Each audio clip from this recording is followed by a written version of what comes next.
TV 45 news బులెటిన్ల ముందుగా headlines చూద్దాం. మీడియాతో మాట్లాడిన బీజేపీ తెలంగాణ రాష్ట్ర అధ్యక్షులు శ్రీ ఎన్ రామచంద్రరావు. 4 ఏళ్ల తర్వాత మాట్లాడడం విడ్డూరంగా ఉంది. శ్రీ చెల్లపల్లి శ్రీనివాసరావు.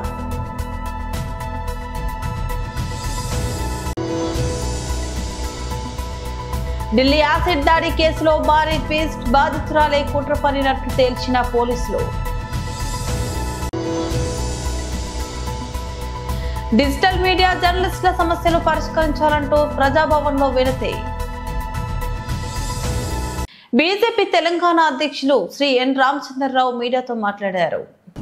సంతోషం, భారతీయ జనతా పార్టీ కార్యాలయంలో దివ్యాంగులు అనేటువంటి వివిధ ఏదైతే కేటగిరీస్ ఉన్నాయో వాళ్ళందరూ కూడా ఇక్కడ రావడం జరిగింది. ఇంతకుముందు మాట్లాడుతూ నాగేశ్వరరావు మాట చెప్పాడు, ప్రతి వ్యక్తికి ఒక స్వాభిమానం ఉంటుంది, ప్రతి వ్యక్తికి ఒక ఆత్మాభిమానం ఉంటుంది. ఈ ఆత్మాభిమానం స్వాభిమానం ఈ రెండింటినీ కూడా ఈరోజు ప్రతి మనిషికి గౌరవించాలి. అవతల వ్యక్తి ఒక సెంటిమెంట్ ఆలోచించాలి, అవతల వ్యక్తి అభిమానాన్ని దెబ్బతీయకూడదు. అందుకే నరేంద్ర మోదీ గారు వచ్చిన తర్వాత ఇది దివ్యాంగులు అని చెప్పి సంబంధించినటువంటి పదాన్ని వాడి ఫిజికల్లీ హ్యాండిక్యాప్డ్ కాకుండా ఫిజికల్లీ ఛాలెంజ్డ్ పర్సన్స్ అని చెప్పి వివరించారు.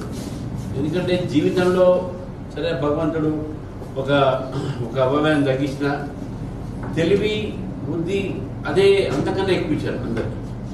తర్వాత మనం మామూలు మనిషి కన్నా ఎక్కువ మనం కష్టపడి ఛాలెంజ్ చేస్తూ ఉన్నాం. దీన్ని గుర్తుపెట్టుకొని ఈరోజు నరేంద్ర మోదీ గారు వచ్చిన తర్వాత 2016లో పోసిన చట్టాన్ని తీసుకోవడం. ఈ 2016 చట్టం ఏంటందో స్పెషల్లీ డిజేబుల్డ్ పర్సన్స్కు వాళ్ళకి హక్కులు కలిగించాయి, రైట్ టు. ఈ హక్కుల్ని స్పెషల్ దివ్యాంగుల హక్కుల్ని వాళ్ళు హక్కుల్ని అనుభవించారు. ఆ హక్కులు అనేవి వాళ్ళకు భంగం కాకూడదు అనేటువంటిదో ఈ 2016లో తీసుకొచ్చిన చట్టం ఈరోజు అమల్లో ఉన్నది. అంతేకాకుండా అనేకమైనటువంటి ఒక స్కీమ్స్ తీసుకొచ్చారు. అంటే వాళ్ళకు ఫైనాన్షియల్ స్కీమ్స్ బేసిక్గా దీన్ దయాళ్ ఉపాధ్యాయ స్కీమ్ ఒకటి ఉన్నది. వాటికి సంబంధించిన కూడా మనకు ఆర్థికమైనటువంటి మనకు ఉపాధి అవకాశాల కోసం వాళ్ళు సహకారాన్ని అందించేటటువంటి పథకాలు ఉన్నాయి.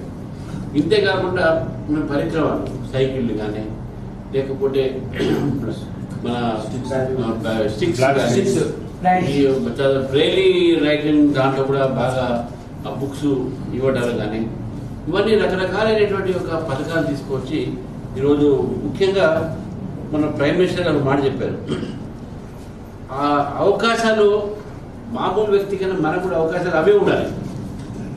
ఆ అవకాశాలు అనుభవించడానికి అవకాశాలు మనము దాన్ని తీసుకోవడానికి ఈ అవకాశాల కోసము ఈ యొక్క చట్టాన్ని తీసుకువచ్చి మనం హక్కులు కూడా కలిగించడం జరిగింది. కాబట్టి ఈరోజు మనం ప్రతి భంగం ముఖ్యంగా పారా ఒలింపిక్స్ చూస్తున్నాం. దాంట్లో భారతదేశంలో మొట్టమొదటిసారిగా నరేంద్ర మోదీ గారు వచ్చిన తర్వాత మనం విజేతగా ఉన్నాం. అంటే పారా ఒలింపిక్లో దివ్యాంగులకు సంబంధించినటువంటి స్పోర్ట్స్కు ఈరోజు భారత ప్రభుత్వం నరేంద్ర మోదీ గారి యొక్క నేతృత్వంలో వారికి బాగా ప్రోత్సాహం కలిగిస్తాము. ఇంతేకాకుండా బడ్జెట్ పెంచింది. 338 కోట్లు గతంలో బడ్జెట్ ఉంటే ఈరోజు 1300. 4 ఏళ్ల తర్వాత మాట్లాడడం విడ్డూరంగా ఉంది అని శ్రీ చెల్లపల్లి శ్రీనివాసరావు అన్నారు. మీడియా మిత్రులందరికీ నమస్కారం అండి. ఈ రోజున ఏదైతే ప్రజల తరపున పోరాడి ఒక సిద్ధాంతానికి అనుగుణంగా ప్రజల బాగోగుల కోసం ఆంధ్ర రాష్ట్ర భవిష్యత్తు కోసం ఒక దశాబ్ద కాలం పోరాటం చేసి ఆ పేద ప్రజల పెన్నిదిగా ఆంధ్ర రాష్ట్రానికి ఒక దిక్సూచిగా ఈ రోజున ఈ రాష్ట్ర ఉప ముఖ్యమంత్రిగా శ్రీ పవన్ కళ్యాణ్ గారు ఈ రోజున పరిపాలన చేస్తూ ఉన్నారు. ఇదేం ఊరికనే రాలేదు. నేను చెప్తుంది ఇవన్నీ ఎందుకు చెప్తున్నానంటే ఎంతో కష్టపడి ప్రజల తరపున నిలబడి వాళ్ళ యొక్క ఆకాంక్షకి ఈయన ప్రతిరూపంగా నిలబడిన వ్యక్తి ఈ రోజున పవన్ కళ్యాణ్ గారు. ఆయన మీద మీరు జడా శ్రావణ్ కుమార్ గారు మరి ఇప్పుడే మా పెద్దలు చెప్తా ఉన్నారు, మేజిస్ట్రేట్గా చేశారు ఇంతకుముందు, మరి న్యాయవాద వృత్తిలో ఉన్నారు. అని చెప్పి. కానీ మరి మీరు ఏం నేర్చుకున్నారో మరి మాకే తెలియట్లేదు. కానీ పవన్ కళ్యాణ్ గారిని, జనసేన పార్టీని, అలాగే మా సీనియర్ నాయకుల్ని విమర్శించడమే మీ పనిగా పెట్టుకున్నారనిపిస్తూ ఉంది. నిజాయితీగా మాట్లాడండి, ఆ రోజున ఏం జరిగిందో మాట్లాడండి. అంతేగాని ఇలాంటి అవాకులు చవాకులు మీరు పేలితే, ఎందుకంటే మా అధ్యక్షులు పవన్ కళ్యాణ్ గారు ఎప్పుడు చెప్తూ ఉంటారు, మీరు పాలసీ డివేట్ చేసి మాట్లాడద్దు, పాలసీ ప్రకారం ఉండండి మీరు అని చెప్పి. అదే క్రమశిక్షణతో మా జనసేన పార్టీ నాయకులు కానీ, మా కార్యకర్తలు కానీ మేము అదే క్రమశిక్షణతో పవన్ కళ్యాణ్ గారి ఆదేశాల ప్రకారం ఉంటాం. కానీ మీరు మిమ్మల్ని ముందు నడిపించినటువంటి మీ వైఎస్ఆర్సీపీ పార్టీ ఏదైతే ఉందో వాళ్ళకు కూడా ఒకటే చెప్తా ఉన్నాం, ఇలాంటి వాటికి జనసేన పార్టీ బెదరదు. దేనికంటే ప్రజలకు తెలుసు మీరు నిజంగా అలాంటి ఆ రోజు 2021లో జరిగితే మరి అప్పుడెందుకు మాట్లాడలేదు మీరు? మరి అప్పుడు మీరు ఆదరించిన పార్టీ ఉంది కదా, మరి అప్పుడెందుకు మాట్లాడలేదు? మేము ఒకటే చెప్తా ఉన్నాం, జనసేన పార్టీ అనేది పేద ప్రజల గుండెల్లోంచి వచ్చిన పార్టీ, పేద ప్రజల బాధలోంచి వచ్చిన పార్టీ, ఆంధ్ర రాష్ట్ర భవిష్యత్తు కోసం నిలబడిన పార్టీ. మా అధ్యక్షుడు పవన్ కళ్యాణ్ గారు కానీ, అలాగే మా సీనియర్ నాయకులు కానీ మీరు పాలసీలో డివేట్ అయి మాట్లాడితే మేమైతే ఒప్పుకోమని చెప్పి సందర్భం తెలియజేసుకుంటూ సెలవు తీసుకుంటాము. దేశ రాజధాని ఢిల్లీలో గత వారం సంచలనం సృష్టించిన యాసిడ్ దాడి కేసులో ఊహించని మలుపు చోటు చేసుకుంది. ఓ యువతిపై యాసిడ్ దాడి చేశారన్న ఆరోపణలు ఎదుర్కొంటున్న పెయింటర్ సహా 3 వ్యక్తులను ఢిల్లీ పోలీసులు వర్చువల్ క్లీన్ చిట్ ఇచ్చారు. అసలు యాసిడ్ దాడి జరగనే లేదు. పాత కక్షల కారణంగా నిందితులను ఇరికించేందుకు బాధితురాలిగా చెప్పుకుంటున్న యువతే తన కుటుంబంతో కలిసి ఈ నాటకం ఆడిందని దర్యాప్తులో తేలింది. ఈ కేసుకు సంబంధించి special police commissioner Ravindra Singh Yadav మంగళవారం కీలక వివరాలు వెల్లడించారు. ఉత్తర ఢిల్లీలోని అశోక్ విహార్ ప్రాంతంలో అక్టోబర్ 26న తనపై యాసిడ్ దాడి జరిగిందని ఓ యువతి ఫిర్యాదు చేసింది. ఈ ఘటనలో పెయింటర్ జితేందర్, అతని సహాయకులు ఇషాన్, అర్మాన్లను నిందితులుగా పేర్కొంది. దీనిపై భారతీయ న్యాయ సంహిత సెక్షన్లు 124, 1, 3, 5 కింద కేసు నమోదు చేసి దర్యాప్తు చేపట్టారు. అయితే సీసీటీవీ ఫుటేజ్, టెక్నికల్ అనాలిసిస్, ఇతర ఆధారాలను పరిశీలించగా ఘటన జరిగిన సమయాల్లోని నిందితులు 3 ఆ ప్రదేశంలో లేరని స్పష్టమైంది. యువతి తండ్రికి నిందితులకు మధ్య ఓ ప్లాట్ విషయంలో పాత తగాదాలు ఉన్నాయి. ఈ క్రమంలోనే వారిని తప్పుడు కేసులో ఇరికించేందుకు యువతి, ఆమె తండ్రి సోదరుడు, అంకుల్ కలిసి ఈ కుట్ర పన్నారు అని రవీంద్ర సింగ్ యాదవ్ వివరించారు. దర్యాప్తులో మరో కీలక విషయం కూడా బయటపడింది. యాసిడ్ దాడి ఘటనకు కొద్ది రోజుల ముందు నిందితుల్లో ఒకరైన జితేందర్ భార్య యువతి తండ్రి అఖిల్ ఖాన్ పై లైంగిక వేధింపులో కేసు పెట్టింది. ఈ నేపథ్యంలోనే కక్ష సాధింపు చర్యగా ఈ యాసిడ్ దాడి నాటకం ఆడారని పోలీసులు భావిస్తున్నారు. కుట్రలో భాగమైన అఖిల్ ఖాన్ ను పోలీసులు ఇప్పటికే అదుపులోకి తీసుకున్నారు. దాడి జరిగినట్టు నమ్మించేందుకు ఆసుపత్రిలో చేరేందుకు టాయిలెట్ క్లీనర్ ను చేతులపై పోసుకున్నట్లు యువతి విచారణలో చెప్పిందని, ఆ కోణంలో కూడా దర్యాప్తు చేస్తున్నామని పోలీసులు తెలిపారు. 3 అమాయకులను అన్యాయంగా కేసులో ఇరికించే కుట్రను భగ్నం చేయడం సంతృప్తినిచ్చింది. తప్పుడు ఫిర్యాదు చేసిన యువతి, ఆమె కుటుంబ సభ్యులపై చట్టపరంగా చర్యలు తీసుకునే విషయంపై న్యాయ సలహా తీసుకుంటున్నాం అని రవీంద్ర సింగ్ యాదవ్ పేర్కొన్నారు. డిజిటల్ మీడియా జర్నలిస్ట్ యూనియన్ రాష్ట్ర కమిటీ ఆధ్వర్యంలో డిజిటల్ మీడియా జర్నలిస్టుల సమస్యల పరిష్కారం చేయాలంటూ మంగళవారం ప్రజాభవన్ లో వినతి పత్రం అందజేయడం జరిగింది. దీనిపై ప్రజాభవన్ ఇన్ఛార్జ్ చిన్నారెడ్డి అధికారిని దివ్యను కలిసి తన సమస్యలను పరిష్కరించాలని వినతి పత్రాన్ని అందజేశారు. డిజిటల్ మీడియాకు చట్టబద్ధత కల్పించాలని, డిజిటల్ మీడియాలో పనిచేస్తున్న జర్నలిస్టులకు అక్రిడేషన్ కార్డులు ఇవ్వాలని, తదితర సమస్యలు పరిష్కరించాలని విన్నవించారు. దీనిపై వారు స్పందించి సమాచార శాఖ కమిషనర్ కు ఫోన్ లో మాట్లాడి సమస్యను పరిష్కరించే విధంగా చర్యలు తీసుకోవాలని కమిషనర్ కు తెలిపారు. నా పేరు కె రాజేంద్ర సార్. నేను డిజిటల్ మీడియా జర్నలిస్ట్ రాష్ట్ర అధ్యక్షునిగా పనిచేస్తూ ఉన్నాను. ఈ యూనియన్ పెట్టడానికి ప్రధాన ఉద్దేశం ఏంటంటే హక్కులు, అస్తిత్వం, ఆత్మగౌరవం ఈ నినాదంతో డిజిటల్ మీడియా జర్నలిస్ట్ యూనియన్ పనిచేస్తూ ఉన్నది. ఈరోజు మన హక్కులు, మన అస్తిత్వం, మన ఆత్మగౌరవం ఈ 3 నినాదాలతో మనం పనిచేస్తూ ఉన్నాము. ప్రధానంగా ఇప్పుడున్నటువంటి డిజిటల్ మీడియా మిత్రులందరూ కూడా గతంలో వివిధ మెయిన్ స్ట్రీమ్ మీడియాలో పనిచేసిన వాళ్ళే, అది ప్రింట్ మీడియా కావచ్చు, ఎలక్ట్రానిక్ మీడియా కావచ్చు. ప్రస్తుతానికి అయితే ఇప్పుడు అందరూ కూడా ప్రతి ఒక్కరి చేతిలో ఇప్పుడు మొబైల్ ఫోన్ ఉన్నది. మొబైల్ ఫోన్తో కూడా ప్రపంచాన్ని అంతా చూస్తూ ఉన్నారు. అట్లాంటి పరిస్థితికి వచ్చినప్పుడు మనం అందరం కూడా సొంతంగా ఛానల్ పెట్టుకుని నడిపిస్తూ ఉన్నాము, లేకుంటే ఈ పేపర్ కావచ్చు, వెబ్సైట్ కావచ్చు ఏదైనా నడిపిస్తూ ఉన్నాము. అందరికీ కూడా నా విన్నపం ఏంటంటే ఈరోజు corporate media versus common man media మధ్యలో ఒక యుద్ధం నడుస్తూ ఉన్నది. మనందరం కూడా కామన్ మ్యాన్ మీడియా కోసం పనిచేస్తూ ఉన్నాం. డిజిటల్ మీడియా ఈ కామన్ మ్యాన్ మీడియా ఎందుకనంటే ఈరోజు ఈ ప్రజాభవన్ వేదికగా మనం ఇక్కడ ప్రతి మంగళవారం, శుక్రవారం ఇక్కడ డిజిటల్ మీడియా వస్తుంది. మేమందరం కూడా ఇక్కడికి వస్తాం. కాబట్టి ఎందుకు చెప్తున్నానంటే ప్రతి సమస్య మీద స్పందించేది మొదటగా డిజిటల్ మీడియానే. డిజిటల్ మీడియా లేని ఈరోజు ఏ వ్యవస్థ లేదు. రేవంత్ రెడ్డి లేడు, కేసీఆర్ లేడు, ప్రధానమంత్రి మోడీ లేడు. ఈరోజు కేసీఆర్ దిగిపోయిందంటే డిజిటల్ మీడియా కారణంగా దిగిపోయాడు. ఈరోజు రేవంత్ రెడ్డి ఎక్కిందంటే కూడా డిజిటల్ మీడియానే. డిజిటల్ మీడియాని మోడీ కూడా అంతే, డిజిటల్ మీడియా ప్రతి ఒక్కరు వాడుకుంటారు. కానీ ఈరోజు మన పరిస్థితులు, మన స్థితిగతులు ఆగమ్య గోచరంగా ఉన్నది. మన అస్తిత్వాన్ని దెబ్బతీసిన పరిస్థితి కనబడుతూ ఉన్నది. కాబట్టి అస్తిత్వాన్ని కాపాడడం కోసం మనందరం కూడా ఐక్యంగా ఉండాలి. మన హక్కులు ఏంటంటే ప్రధానంగా డిజిటల్ మీడియాకు చట్టబద్ధం చేయాలి. ఎందుకనంటే మనం ఈరోజు మెయిన్ స్ట్రీమ్ మీడియాలో ఎట్లయితే పని చేస్తుందో అదే పని మనం చేస్తూ ఉన్నాం. అక్కడ వాళ్ళు కార్పొరేట్ మీడియా కోటి రూపాయలు డబ్బులు పెట్టేసి కనుక కాకపోతే మన దగ్గర రూపాయి లేదు. అయినప్పటికీ మనం కష్టపడి మనం ఒక ఛానల్ పెట్టుకొని ఒక కెమెరా కొనుక్కొని ఒక టీం పెట్టుకొని మనం నడిపిస్తూ ఉన్నాం. అంటే సొంతంగా ఇండిపెండెంట్గా డెవలప్ అవుతున్నాం. అంటే మన ప్రభుత్వం కూడా మనం చూసి గర్వించాల్సిన పరిస్థితి ఉంది. ఎందుకంటే మన ప్రభుత్వం మీద ఆధారపడట్లేదు. మనం సొంతంగా మనం పనిచేసుకుంటూ మనం స్వయం ఉపాధి కల్పిస్తూ ఉన్నాం. మనకు ఉపాధి కల్పించుకుంటూ నలుగురికి ఉపాధి కల్పిస్తున్నాం. ఇట్లాంటి తరుణంలో ప్రభుత్వం మనకు ప్రోత్సాహంగా ఉండాల్సిన పరిస్థితి ఈరోజు ఉన్నది. ఎందుకంటే డిజిటల్ మీడియానే ఈరోజు మెయిన్ స్ట్రీమ్ మీడియా ఈరోజు డిజిటల్ మీడియాకి వచ్చి ఈ digital media main stream media అయింది. కాబట్టి ఈ మెయిన్ స్ట్రీమ్ మీడియాలో పనిచేస్తున్న ప్రతి ఒక్కరు కూడా ప్రభుత్వం ఆదుకోవాలి. వెంటనే ప్రతి డిజిటల్ మీడియాలో పనిచేసే వర్కింగ్ జర్నలిస్ట్కి అక్రిడిటేషన్ కార్డు ఇవ్వాలి, చట్టబద్ధత కల్పించాలి, మీడియా కమిషన్ ఏర్పాటు చేయాలి. లేదంటే రాష్ట్ర వ్యాప్తంగా కూడా మాకు కార్యాచరణ ప్రకటిస్తాం తొందరలోనే. రాష్ట్ర వ్యాప్తంగా దాదాపుగా చాలా మంది ఉన్నారు. వెబ్సైట్ నడిపించేవాళ్ళు, ఈ పేపర్ నడిపించేవాళ్ళు. చూడండి వాళ్ళ క్రైటీరియా చూసి ఇవ్వండి. ఎందుకంటే చాలా కష్టపడి 15 సంవత్సరాలు, 20 సంవత్సరాలు, 30 సంవత్సరాల నుంచి ఈ రంగంలో ఉన్న వాళ్ళు ఉన్నారు. ఇప్పటికీ చాలా ఇబ్బంది పడుతున్నటువంటి జర్నలిస్టులు ఉన్నారు. కొంతమంది తెలంగాణ ఉద్యమంలో కూడా అనేక మంది జర్నలిస్టులు ఇబ్బంది పడ్డారు. వాళ్ళ కెమెరాలు అయిపోయిన వాళ్ళకు దెబ్బలు తాకినాయి. అట్లాంటి జర్నలిస్టులు కూడా ఈరోజు పట్టించుకునే పరిస్థితి ఈరోజు ఉన్నది.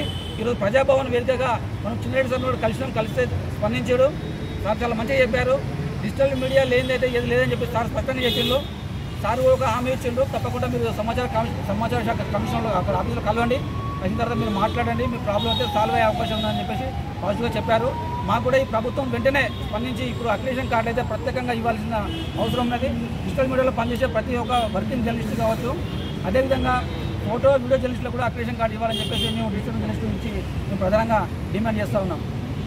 మందకృష్ణ మాదిగ ఆదేశాల మేరకు ములుగు జిల్లా నాగూరు వెంకటాపురం మండల కేంద్రంలో ఎంఆర్పీఎస్ మండల అధ్యక్షులు యాసం రమేష్ మాదిగ, ఎంఎస్పీ మండల అధ్యక్షులు వేల్పుల వెంకటేష్ మాదిగ నూతన మండల కమిటీ ఎన్నిక అయ్యారు. ఈ సమావేశానికి మండల ఇన్ఛార్జ్ వావిలాల స్వామి మాదిగ సభ అధ్యక్షతన నిర్వహించగా ఈ కార్యక్రమానికి ముఖ్య అతిథిగా ఎంఆర్పీఎస్ ములుగు జిల్లా ఇన్ఛార్జ్ చాతాల రమేష్ మాదిగ హాజరై మాట్లాడుతూ గత 30 సంవత్సరాల నుంచి మందకృష్ణ మాదిగ ఉద్యమాల విధానాన్ని, లక్ష్యాలను ముందుకు తీసుకెళ్లే విధంగా నూతన ఎంఆర్పీఎస్ మండల అధ్యక్షులు మరియు ఎంఎస్పీ మండల అధ్యక్షులు కార్యవర్గం ఎంఆర్పీఎస్ ఆశయ సాధన కోసం పనిచేయాలని మాట్లాడారు.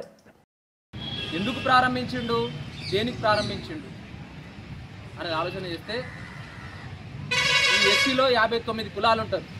ఎస్సీ అంటాంగా మనం. ఎస్సీలో 59 కులాలు ఉంటాయి. ఈ ఎస్సీలో 59 కులాలకు అంబేద్కర్ గారు, బాబాసాహెబ్ అంబేద్కర్ గారు రాజ్యాంగంలో 15% రిజర్వేషన్ రాసిండు. ఎంత రాసిండు? 15% రిజర్వేషన్ రాసిండు. ఈ 15% రిజర్వేషన్ను 59 కులాలు పంచుకోవాలి. ఎస్సీ షెడ్యూల్ కులాలు, ఈ షెడ్యూల్ కులాలో 59 కులాలు ఉంటాయి. ఈ 59 కులాలు ఈ 15% రిజర్వేషను తీసుకోవాలి. ఒక తండ్రికి 4 కొడుకులు పుడతారు. 4 కొడుకులకు 4 ఎకరాల భూమి ఉంటే మనిషికి ఎకరం ఇస్తాడు. 4 బర్రెలు ఉంటే మనిషికి ఒక బర్రె ఇస్తాడు. 4 గొర్రెలు ఉంటే మనిషికి ఒక గొర్రె ఇస్తాడు. అట్నే ఈ 15% రిజర్వేషన్ 59 కులాలు సమాన వాట పంచుకోవాలి. ఎట్లా పంచుకోవాలి? వారి జనాభా ప్రకారం వాళ్ళు పంచుకోవాలి. అట్లా ఈ 59 జనాభా కలిగిన కులాలు కలిగిన జనాభా ఈ 15% రిజర్వేషన్లో 13% రిజర్వేషను మాలలు తీసుకున్నారు. మాలలు అంటే మన్నెపొళ్ళు, మాలలు అంటారు. ఓకేనా? 13% మాలలు తీసుకున్నారు. ఇక ఉండేది ఎంత? 2% ఉన్నది. ఈ 2%లో అతిపెద్ద కులం ఏది ఉన్నది? 59 కులాలు అంటే మాదే కులమే ఉన్నది. ఈ 79 సంవత్సరాలలో మనకు భారతదేశం స్వతంత్రం వచ్చి, మన దేశానికి స్వతంత్రం వచ్చి 79 సంవత్సరాలలో ఈ 13% మాలలు తీసుకున్నారు. 2% మాత్రమే ఈ 58 కులాలు పంచుకున్నారు. ఈ 59 కులాలలో అతిపెద్ద కులం ఏదైనా ఉన్నదంటే అది మాదే కులమే. ఈ మాదే కులం జనం ఎక్కువ ఉండడం వల్ల, మన రిజర్వేషన్ ఫలాలు అందకపోవడం వల్ల ఈరోజు మన జాతి వెనుకబడిపోయింది. ఈరోజు మాదిగ జాతి వెనుకబడిపోయింది. జనము 33 లక్షల పైచిలక. మాలలో 15% 15 లక్షల మంది మాలలు, మాదిగలు 33 లక్షల పై చీలక. అంటే మాదిగలకు చెందాల్సిన వాటా మాలలు తీసుకున్నారు. మాలలకు చెందాల్సిన వాటా మనం 58 కులాలు తీసుకున్నాము. మన జాతి ఇక్కడ పడిపోయింది. వాళ్ళు పై స్థానంలో ఉన్నారు. ఇక చూడు, ఇదే గ్రామ పంచాయతీలో చూడు, ఉద్యోగస్తులు వాళ్ళే ఉంటారు. ఎంఆర్ ఆఫీసులో చూడు వాళ్ళే ఉంటారు. ఎంపీడీ ఆఫీసులో చూడు వాళ్ళే ఉంటారు. జిల్లా ఆఫీసులో చూడు వాళ్ళే ఉంటారు. కోర్టులో చూడు వాళ్ళే ఉంటారు. సెక్రటరీలో చూసినా వాళ్ళే ఉంటారు. ఢిల్లీలో వాళ్ళు చూసినా వాళ్ళే ఉంటారు. ఎందుకు? 79 సంవత్సరాల నుండి రిజర్వేషన్ వాళ్ళకు చెందుతుంది. 13% వాళ్ళకు చెందుతుంది. ఎవరికి? మాలలకి. మన మాదిగలకి ఎంత చెందుతుంది? 1% కూడా చెందలేదు. ఈ 58 కులాలు మిగిలిపోయిన 58 కులాలు అతిపెద్ద కులంగా ఉన్నది మన మాదిగలకు 2%లో 1% కూడా మనకు చెందుతలేదు. మన జాతి వెనకబడిపోయింది. ఎస్ఐలు చూడు వాళ్ళే ఉంటారు. ఢిల్లీలోని ఇందిరాగాంధీ అంతర్జాతీయ విమానాశ్రయంలో ఈ మధ్యాహ్నం పెను ప్రమాదం తప్పింది.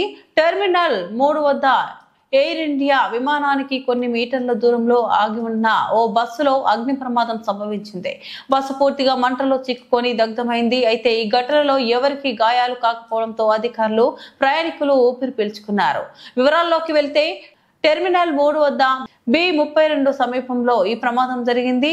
ఈ బస్సు పలు విమానయాన సంస్థలకు గ్రౌండ్ సర్వీసులు అందించే సార్స్ ఎయిర్పోర్ట్ సర్వీసెస్ ప్రైవేట్ లిమిటెడ్ అనే థర్డ్ పార్టీ సంస్థకు చెందినది. ప్రమాదం జరిగినప్పుడు బస్సులో ప్రయాణికులు ఎవరూ లేరు. సమాచారం అందుకున్న వెంటనే విమానాశ్రయ అగ్నిమాపక సిబ్బంది రంగంలోకి దిగి నిమిషాల వ్యవధిలోనే మంటలను పూర్తి అదుపులోకి తెచ్చారు. ఈ ఘటనపై ఢిల్లీ అంతర్జాతీయ విమానాశ్రయ యాజమాన్యం స్పందించింది. ఇదొక సాధారణ ఘటనేనని, ఎలాంటి ప్రాణ నష్టం జరగలేదని ఎక్స్ వేదికగా తెలిపింది. ప్రయాణికులు, సిబ్బంది భద్రతకే మా ప్రథమ ప్రాధాన్యత. విమాన సర్వీసులన్నీ యథాతథంగా కొనసాగుతున్నాయని స్పష్టం చేసింది. ప్రమాద సమయంలో బస్సులో ప్రయాణికులు గాని, లగేజీ గాని లేదని పోలీసులు తెలిపారు. అయితే బస్సులో డ్రైవర్ మాత్రమే ఉన్నాడని, అతనికి ఎలాంటి గాయాలు కాలేదని పేర్కొన్నారు. అగ్ని ప్రమాదానికి గల కారణాలపై సార్స్ సంస్థ దర్యాప్తు ప్రారంభించిందని సంబంధిత వర్గాలు వెల్లడించాయి. ప్రమాద కారణాలను తెలుసుకునేందుకు బస్సు క్షుణ్ణంగా పరిశీలించనున్నట్లు పోలీసులు తెలిపారు. రాష్ట్ర వ్యాప్తంగా పెండింగ్ లో ఉన్న 8,500 కోట్ల రూపాయల స్కాలర్షిప్ ఫీజు రియంబర్స్మెంట్ ప్రభుత్వం వెంటనే విడుదల చేయాలని ఆలేరు బస్టాండ్ వద్ద ఏబీవీపీ ఆధ్వర్యంలో విద్యార్థులు రాస్తారోకో నిర్వహించారు. ఈ సందర్భంగా ఏబీవీపీ జిల్లా కన్వీనర్ జూపల్లి దీపిక మాట్లాడుతూ రాష్ట్ర వ్యాప్తంగా 15 లక్షల మంది బడుగు బలహీన వర్గాలకు చెందిన విద్యార్థులు స్కాలర్షిప్లపై ఆధారపడి చదువుకుంటున్నారని అన్నారు. తెలంగాణలో విద్యారంగం అనేది పూర్తిగా నిర్వీర్యమైపోయిందని, ప్రభుత్వానికి ఫ్యాన్సీ షోలు, మందు టెండర్లు పెట్టడానికి డబ్బులు ఉంటాయి, కానీ విద్యార్థులకు స్కాలర్షిప్ విడుదల చేయడం కాంగ్రెస్ ప్రభుత్వానికి చేతకావడం లేదని విమర్శించారు. పెండింగ్ లో ఉన్న స్కాలర్షిప్ ఫీజు రియంబర్స్మెంట్ వెంటనే విడుదల చేయాలని, లేకపోతే సీఎం రేవంత్ రెడ్డి ఇంటిని ముట్టడిస్తామని హెచ్చరించారు. ఈ కార్యక్రమంలో రాష్ట్ర కమిటీ సభ్యులు అరవింద్, శ్రావణ్, అభి, యుగేందర్, పూజిత, ప్రీతి, ఆనంద్, శివ, విద్యార్థులు, ఏబీవీపీ నాయకులు తదితరులు పాల్గొన్నారు. అందరికీ నమస్తే. నా పేరు Aravind, ABVP state executive member. ఈరోజు ఆలేరు శాఖ ఆధ్వర్యంలో ఆలేరులో ఏబీవీపీ ధర్నా కార్యక్రమం నిర్వహించడం జరిగింది. ఈ స్కాలర్షిప్లు విడుదల చేయకుండా ప్రభుత్వం మొండి వైఖరి చేస్తూ ఉన్నది. 8,300 కోట్లు స్కాలర్షిప్లు పెండింగ్లో పెట్టి విద్యార్థుల జీవితాలతో చెలగాటమాడుతూ ఉన్నది. మరి విద్యా సమస్యల గురించి పోరాడుతానని చెప్పినటువంటి రేవంత్ రెడ్డి ఈరోజు విద్యార్థుల గురించి పట్టించుకోవట్లేదు. మళ్ళీ ఎంతోమంది విద్యార్థులు ఇబ్బంది పడుతూ ఉన్న స్కాలర్షిప్ల కోసం ఎందుకు ఇట్లా విద్యార్థుల పట్ల మొండి వైఖరి చూపిస్తూ ఉన్నదని కూడా అఖిల భారత విద్యార్థి పరిషత్ అడుగుతూ ఉన్నది. రాబోయే రోజుల్లో మీరు ఇదే విధంగా మీ కార్యాచరణ ఉంటే మరి అఖిల భారత విద్యార్థి పరిషత్ కూడా మిమ్మల్ని రాబోయే రోజుల్లో బయట తిరగనీయలేమని కూడా ఈరోజు తెలియజేస్తూ ఉన్నాం. మీరు కనుక ఈరోజు ఈ సమస్య గురించి పట్టించుకోలేకపోతే మేము అవసరమైతే మీ ఇంటి ముట్టడి కూడా, రేవంత్ రెడ్డి ఇంటి ముట్టడి కూడా ఉంటుందని కూడా ఈ సందర్భంగా తెలియజేస్తూ ఉన్నాం. ఇక్కడ ఉన్నటువంటి స్థానిక ఎమ్మెల్యే కూడా నేను నీళ్ళ ఎమ్మెల్యేను, నిధుల ఎమ్మెల్యే అని చెప్పుకున్నటువంటి బీర్లా ఐలయ్య మరి ఎందుకు వీళ్ళు నీకు ఓట్లు లేవని వీళ్ళ గురించి స్పందిస్తలేవా? నువ్వు ఎందుకు మరి వీళ్ళకు నీకు పట్టి పరువు లేకుండా ఎందుకు నువ్వు ఈరోజు వివరిస్తూ ఉన్నావు అని కూడా బీర్లా ఐలయ్యను అఖిల భారత విద్యార్థి పరిషత్ ప్రశ్నిస్తూ ఉన్నది.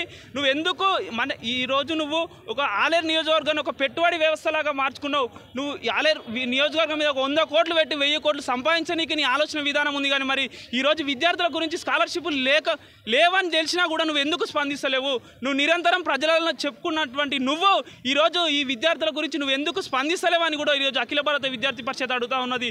నువ్వు ప్రభుత్వం సలహాదారుగా ఉన్నావు, నువ్వు ఎందుకు సలహా ఇస్తలేవు ప్రభుత్వానికి స్కాలర్షిప్ల గురించి అని కూడా ఈరోజు అఖిల భారత విద్యార్థి పరిషత్ అడుగుతా ఉన్నది. రాబోయే రోజులలో నిన్ను కూడా బయట తిరగనియలేకుండా చేస్తామని కూడా అఖిల భారత విద్యార్థి పరిషత్ తెలియజేస్తా ఉన్నది. ఇట్లనే మీ కార్యాచరణ ఉంటే మాత్రం ఎక్కడికక్కడ అఖిల భారత విద్యార్థి పరిషత్ అడ్డుకుంటుందని కూడా ఈ సందర్భంగా తెలియజేస్తాను. భారత్ మాతాకి. బులెటిన్ ముగించే ముందు మరోసారి హెడ్లైన్స్ చూద్దాం. మీడియాతో మాట్లాడిన బీజేపీ తెలంగాణ రాష్ట్ర అధ్యక్షులు శ్రీ ఎన్ రామచంద్రరావు. 4 ఏళ్ల తర్వాత మాట్లాడడం విడ్డూరంగా ఉంది. శ్రీ చెల్లపల్లి శ్రీనివాసరావు.